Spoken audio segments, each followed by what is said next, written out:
Morning, guys. You guys have a good weekend? Yeah? Cool. Any idea what happened right before this gospel today? We didn't hear it, so you'd have to know a little bit more about Matthew, which I think some of you are studying. What happened right before this interaction with the scribes and the elder priests? It's okay if you don't know. Okay, so right before this, Christ, it's a famous scene, Christ is cleaning out the temple, he's overturning money changers' tables, he's getting rid of all the animals that are in the temple area. So this is what's happening. And so this is the scene in the gospel today is the elder priests and the scribes' response to Christ overturning the money changers and cleansing the temple. What did they ask him? I know it's early on a Monday morning. There you go. No, that's what Christ asks them. What do they ask Christ?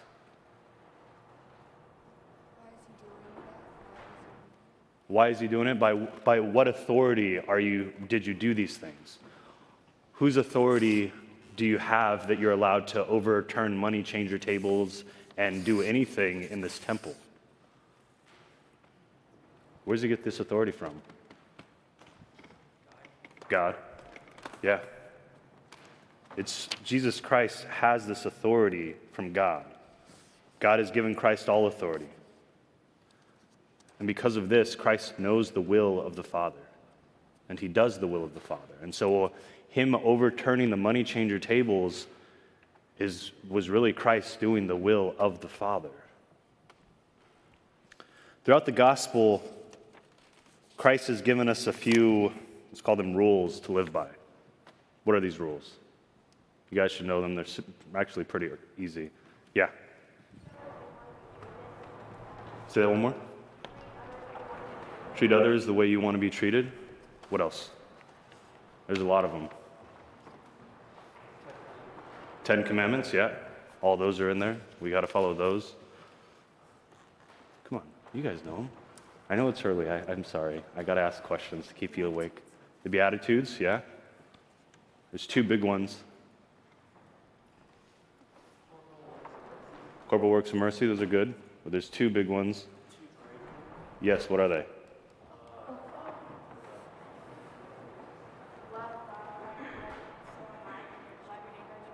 Yes, love God and love your neighbor as yourself. So we have a lot of rules. I mean, there's many other things. God actually commands us to pray. He commands us to do all these things. But so it sounds like there's quite a few rules, right?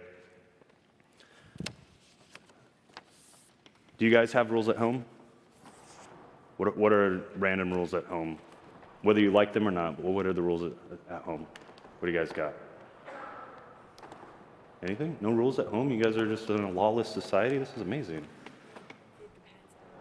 Feed the pets every morning? I have to take my dogs on a walk every day. Take the dogs on a walk every day? Okay. Are you guys allowed to be on your tablets 24/7? No, so you got screen time often? Parents telling you can't watch YouTube until 2 a.m.? Okay. What else? What are the rules? Are you allowed to walk home by yourself? Are you allowed to... I don't know. I don't know what rules you guys have. But that's one. Yeah. Can't use balls in the house. Can't use balls in the house. Yeah, I can see why, maybe playing baseball in the house is a bad idea. No rough housing with your brothers. Yeah. I'm not going to be able to hear you, so speak up.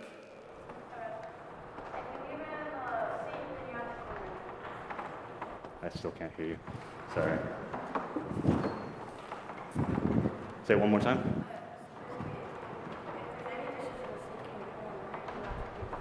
Okay, so if there's any dishes in the sink and you put one in, you got to clean all the dishes.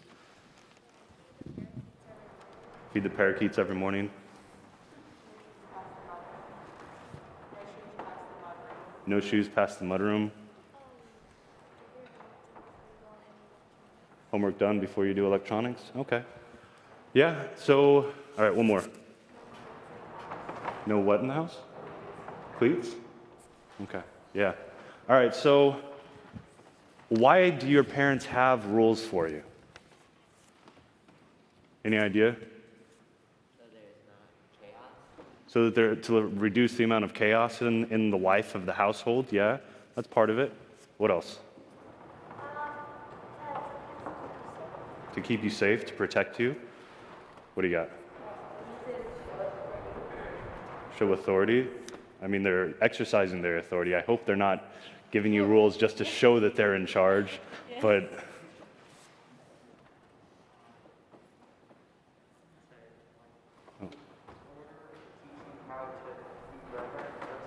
teach you how to be reverent, give you order. Yeah. So these are a lot of the reasons. So protection, your safety, to give some sort of sense of order and normalcy to the life, and really to guide us, right? So we know that God has authority. We know that Christ received that authority from God. Does Christ give that authority to anyone? I'll give you a hint. It's in Matthew. We didn't read it today. Matthew 16:18.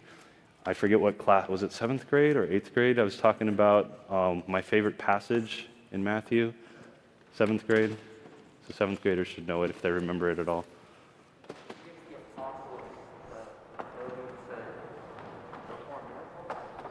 No, we're looking for authority. Gives it to Peter. Do you remember Matthew 16:18, "Thou art Peter, and upon this rock I shall build my church, and the gates of hell shall not prevail against it. And I will give to you the keys to the kingdom of heaven. What you bind on earth shall be bound in heaven, and what you loose on earth shall be loosed in heaven." This Bible passage is referencing Christ giving the authority that he received from God on to Peter, the rock, the foundation of the church, the first pope.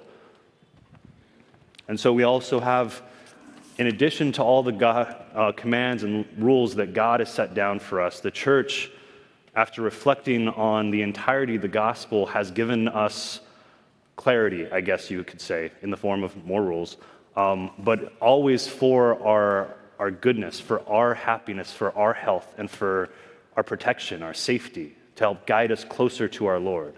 This is why one of the random rules is we can't miss Mass on Sundays. The church says we are obliged to go on Sundays unless we're excused. The church says we have to receive communion once a year. The church also says we can't receive communion more than twice in one day.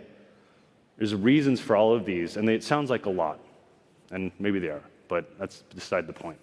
But the church, Jesus, God, your parents, all these rules that are developed really are for our safety, for our protection, for our guidance.